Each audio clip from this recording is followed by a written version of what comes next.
Marami pa rin talaga nagdududa dito sa ating soundbar na Gojodoc. Kaya ngayon ipapakita na natin na totoo talaga yung speaker nito. Nagtataka kasi sila, napakamura lang nito. Ang masasabi ko lang, hindi lahat ng mura pangit. Eto na nga, kung makikita nyo, 4 talaga yung speaker nila. At lahat po yan ay tumutunog habang ginagamit mo. At malaki rin talaga yung speaker na nilagay nila dito.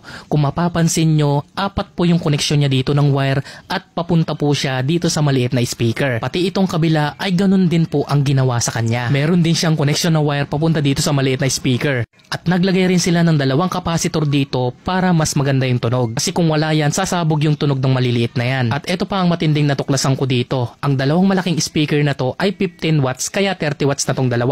At yung maliit naman ay 10 watts at yung maliit din ay 10 watts. So ibig sabihin 50 watts po siya. Pero ang claim nila dito ay 48 watts lang samantalang 50 watts siya in total. Kaya naman dun pa lang malalaman na natin na maganda talaga yung quality niya kahit mura lang. At tungkol naman dito sa radiator niya mga idol, meron po siyang maliit dito na butas.